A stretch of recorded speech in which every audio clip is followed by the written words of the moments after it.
یقین وکړئ چې میسج مې وکتو د یو طالب علم مور میسج کړ، خو د 12 خواو شاوي زما موبایل ته یو میسج راغی. میسج کې ما ته وایي مولوي صاحب خوب مې ولیدو، خپل بچی مې خوب کې ولیدو، زما بچی سم دی مولوي صاحب،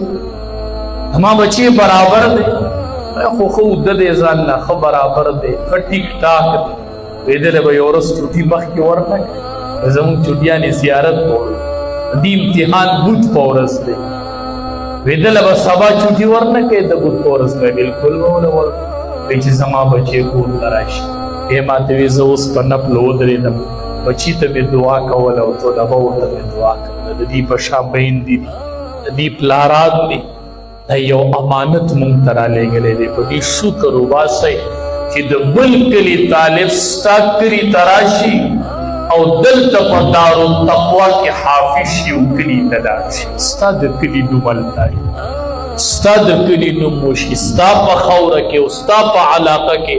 الله حفاظ او علما تیار کړي. په دې د الله شکر ادا کوئ، شکر د کلي خلقو د علاقې خلقو دا د الله احسان په ځان باندې وګڼئ،